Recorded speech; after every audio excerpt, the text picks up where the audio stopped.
Hello everyone, welcome to kudos kitchen. ఈరోజు మనం చూడబోయేవి pizza డవ్తోని నా ఎక్స్పెరిమెంట్స్ అండి. సో నా ఎక్స్పీరియన్స్ని మీతో షేర్ చేసుకుంటున్నాను, చూడండి. ఇప్పుడు ఒక పెద్ద మిక్సింగ్ బౌల్ తీసుకొని అందులో 1 టేబుల్ స్పూన్ వరకు ఈస్ట్ తీసుకున్నాను,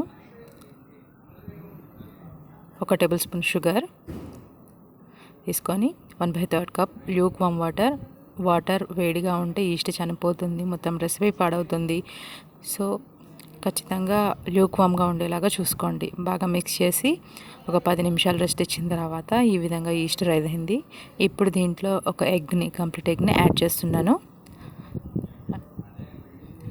తర్వాత 1/3 కప్ ల్యూక్ వామ్ మిల్క్ని యాడ్ చేశాను. ఇక్కడ మిల్క్ కూడా ల్యూక్ వామ్గానే ఉండాలి, ఖచ్చితంగా వేడిగా ఉండకూడదండి. ఇది ఖచ్చితంగా మీరు ఫాలో చేయాలి.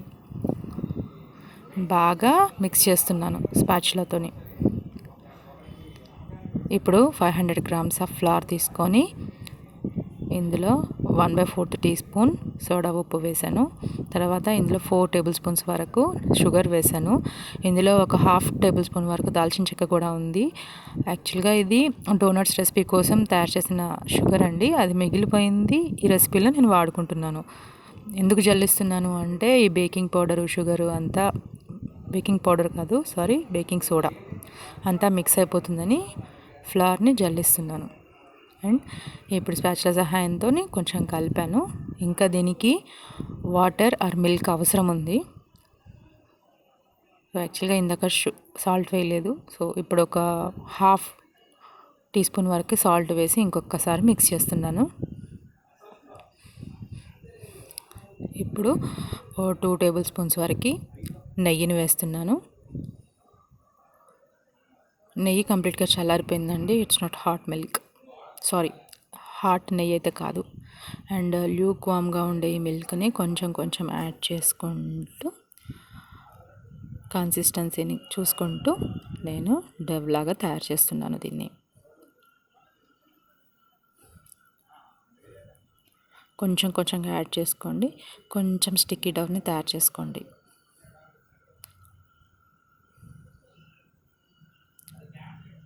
ఇప్పుడు దీనిపైన కొద్దిగా నెయ్యిని కానీ సన్ఫ్లవర్ ఆయిల్ని కానీ అప్లై చేయండి. డవ్ పైన నుంచి అప్లై చేసి ఒక 2 అవర్స్ కోసం పక్కకు పెట్టేయండి. ఇక్కడ వెట్ క్లాత్ వేసి మూత పెట్టేసి నేను 2 అవర్స్ తర్వాత తీసి చూపిస్తున్నాను, చూడండి. ఇలాగా ఫుల్గా రైస్ అయిపోయింది పిండి. దీన్ని నేను కొంచెం ఆయిల్ అప్లై చేసుకొని మళ్ళొకసారి మిక్స్ చేస్తున్నాను, ఒకసారి మసాజ్ చేస్తున్నాను. చూడండి, ఒక 5 మినిట్స్ చేయండి. సో రెసిపీ మీకు మంచిగా వస్తుంది. చూసారు కదా, ఇందాక అంత స్టిక్కీగా ఉంది, ఇప్పుడు ఎలా అయిందో. దీన్ని 4 పార్ట్స్గా డివైడ్ చేస్తున్నాను, ఎందుకంటే ఈస్ట్ వేసిన డవ్ హ్యాండిల్ చేయడం కష్టంగా ఉంటుంది. అందుకే నేను 4 ఈక్వల్ పార్ట్స్గా డివైడ్ చేస్తున్నాను.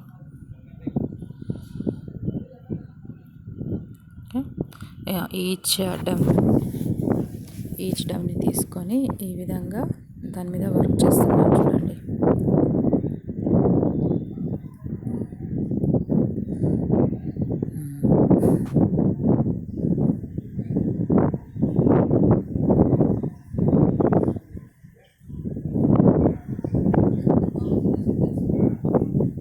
పిల్లలందరూ వచ్చి ఆ డవ్ని టచ్ చేస్తున్నారండి.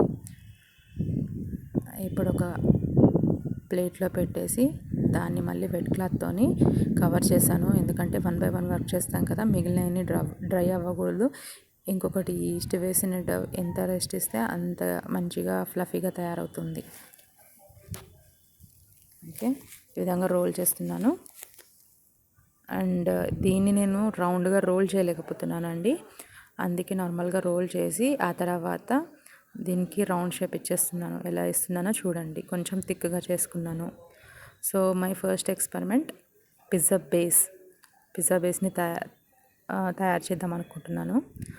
నా సజెషన్ అయితే పిజ్జా బేస్ ఒకసారి, దాని మీద వెజిటబుల్స్ చీజ్ ఇంకొకసారి పెట్టుకోండి, అంత టేస్టీగా ఉండదు. నేను జస్ట్ మీకు చూపిస్తున్నాను నా ఎక్స్పెరిమెంట్స్ అంతే. పిజ్జా బేస్ని సపరేట్గా బేక్ చేసిన తర్వాత దాని మీద వెజిటబుల్స్ చీజ్ వేస్తే దాని టేస్ట్ డిఫరెంట్గా ఉంటుంది. కానీ ఇప్పుడు ఈ స్టేజ్లోనే దీని మీద vegetables, so pizza sauce and cheese వేస్తే అది వేరే టేస్ట్ ఉంటుంది. ఓకే, ఇప్పుడు అక్కడక్కడ కొంచెం బ్రౌన్ కలర్లో కనిపించేవి ఇందాక డవ్లో వేసుకున్న దాల్చిన చెక్క పౌడర్ అండి. దీనివల్ల టేస్ట్లో ఎటువంటి ప్రాబ్లం రాలేదు, చాలా బాగుంది. ఓకే, ఇలాగా ఫోర్క్తోని పంచెస్ ఇచ్చి నేను నెమ్మదిగా తీసి దీన్ని బేకింగ్ ప్యాన్ మీద పెట్టేస్తున్నాను.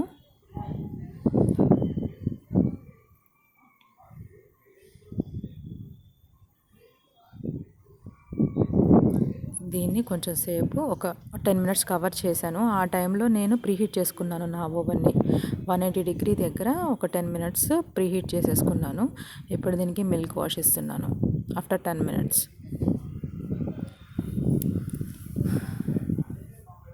మిల్క్ వాష్ ఇచ్చేసి దీన్ని 180 డిగ్రీ సెంటీగ్రేడ్ దగ్గర జస్ట్ 5 మినిట్స్ బేక్ చేశానండి.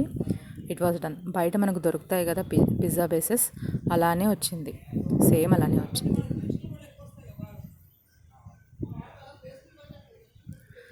ఓకే, ఈ టైంలో ఇంకొక దాన్ని తయారు చేస్తున్నాను చూడండి. ఇది సెకండ్ వర్షన్. దీన్ని స్వీట్ వర్షన్ లాగా తయారు చేద్దామని అనుకుంటున్నాను.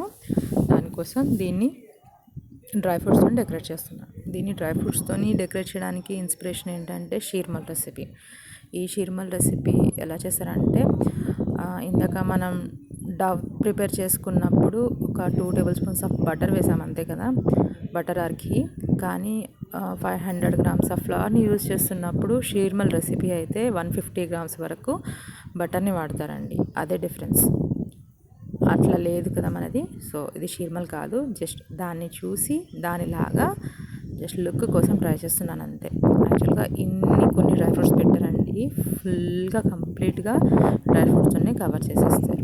ఓకే, ఇది మన ఫస్ట్ పిజ్జా బేస్ రెడీ అయింది, చూసారు కదా ఎలా ఉందో. ఇప్పుడు మళ్ళీ సెకండ్ దానికి నేను మిల్క్ వాష్ ఇస్తున్నాను.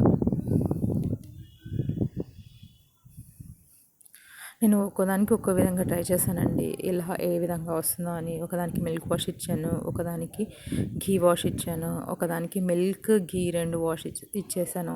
సో ఎలా వస్తుంది, ఈ చిన్న చిన్న చేంజెస్ వల్ల మన బేసెస్ ఎలా వస్తాయి అని నేను ఎక్స్పెరిమెంట్ చేశాను. సో ఇప్పుడు చూసారు కదా, మిల్క్ వాష్ అయిపోయింది దీనికి. ఇప్పుడు నేను ఘీ వాష్ కూడా ఇస్తున్నాను. ఫస్ట్ దానికి ఓన్లీ నేను మిల్క్ వాష్ మాత్రమే ఇచ్చాను. డిఫరెన్స్ అయితే ఖచ్చితంగా ఉందండి. సో మీరు butter wash or ghee wash ఇచ్చింది ఏంటంటే కొంచెం పైన లైట్గా ఇట్లాగా బ్రౌన్ స్పాట్స్ వస్తున్నాయి.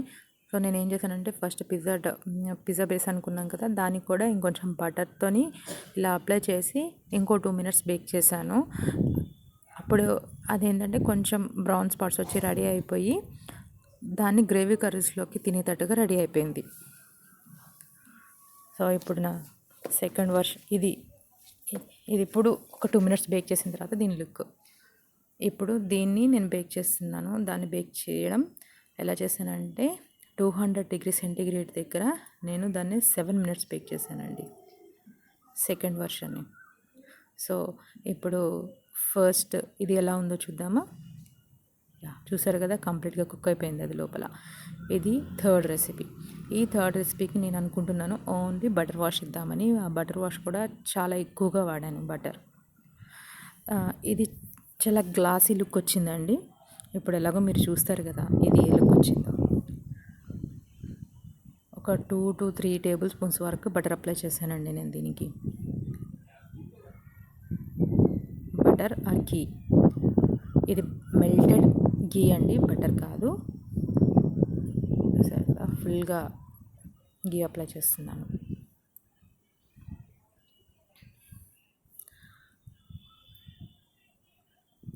అండ్ ఈ ఓన్లీ మిల్క్ వాష్ ఇచ్చేది స్పంజీగా ఉందండి.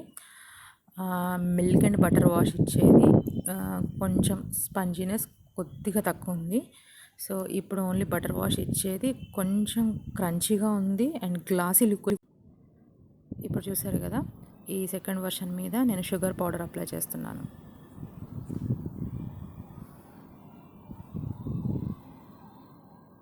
ఇది చాలా టేస్ట్ బాగుందండి. నేను చేసిన 4 ఎక్స్పెరిమెంట్స్లో 2 ఎక్స్పెరిమెంట్స్ ప్లెయిన్ అయితే 2 ఎక్స్పెరిమెంట్స్ ఒకటి హాట్ ఒకటి స్వీట్. ఇది స్వీట్ వర్షన్. ఇది చాలా బాగుంది. ఓకే, ఇప్పుడు 4th వర్షన్ దగ్గరకు వచ్చేద్దాం మనం. ఈ 4th వర్షన్లో గార్లిక్ బ్రెడ్ని ప్రిపేర్ చేస్తున్నాను. దానికోసం 10 పెప్పర్స్, ఒక 15 గార్లిక్ క్లోవ్స్, 3 రెడ్ చిల్లీస్ తీసుకొని, ఇది చూసారు కదా, దీనికి పిజ్జా డవ్ సర్కిల్ లాగా కాదు, మొత్తం ప్యాన్ మొత్తానికి చేత్తోనే అడ్జస్ట్ చేసుకుంటూ ఈ విధంగా ఎడ్జ్ వరకు దీన్ని ప్రిపేర్ చేశాను. ఇప్పుడు దీని మీద ఈ మిక్సింగ్ వేసాను. ఇందులో నేను సాల్ట్ వేసుకోలేదు, మీరు ఖచ్చితంగా వేసుకోండి. నేను దీని పైనుంచి వేసాను తర్వాత. ఓకే, దీంట్లో ఒక 2 టేబుల్ స్పూన్స్ వరకు నెయ్యి వేసాను. మెల్టెడ్ నెయ్యి వేసి దీన్ని మొత్తం అప్లై చేశాను. నేను కొంచెం కారం తక్కువ వేసాను. ఓకే, మీరు కొంచెం కారం ఎక్కువ వేసుకోండి, ఇంకా కొంచెం కారం పడుతుందండి. ఒకవేళ మీ దగ్గర చీజ్ ఉంటే కూడా ఖచ్చితంగా దీనిపైన గ్రేట్ చేయండి, చాలా బాగుంటుంది. అండ్ ఇంకా నేను దీని మీద హర్బ్స్ వేస్తాను రెగ్యులర్గా. మిక్స్డ్ హర్బ్స్ ఉంటాయి. సో ఈరోజు నేను తులసి లీవ్స్ ఉంటాయి కదా, ఆ తులసి లీవ్స్ని తీసుకొచ్చి సన్నగా కట్ చేసి దీని మీద నుంచి వేసేసాను. ఇప్పుడు వరకు అయితే ఈ మిక్సింగ్ని ఆయిల్ని కలిపి ఇలాగా బేస్ మొత్తం అప్లై చేస్తున్నాను, చూడండి. ఓకే, ఈవెన్గా అప్లై చేసుకోండి. ఇదిగోండి కట్ చేసిన తులసి లీవ్స్ దీని మీద ఈవెన్గా స్ప్రెడ్ చేసేసి బేక్ చేశాను. దీన్ని 10 మినిట్స్ బేక్ చేశానండి 180 degrees దగ్గర. మామూలుగా నేను దీన్ని ఫోల్డ్ చేసి బేక్ చేస్తాను, అప్పుడు 20 మినిట్స్ వరకు పడుతుంది. ఓకే, చూసారు కదా 4 వర్షన్స్. ఒకవేళ ఈ వీడియో మీకు నచ్చినట్లయితే లైక్ చేయండి, మీ ఫ్రెండ్స్తో షేర్ చేయండి. మీకు ఏమైనా డౌట్స్ ఉంటే డౌట్స్ని కామెంట్స్ రూపంలో తెలియచేయండి. నోటిఫికేషన్స్ కోసం బెల్ ఐకాన్ని క్లిక్ చేయండి. Thank you for watching the video. Bye.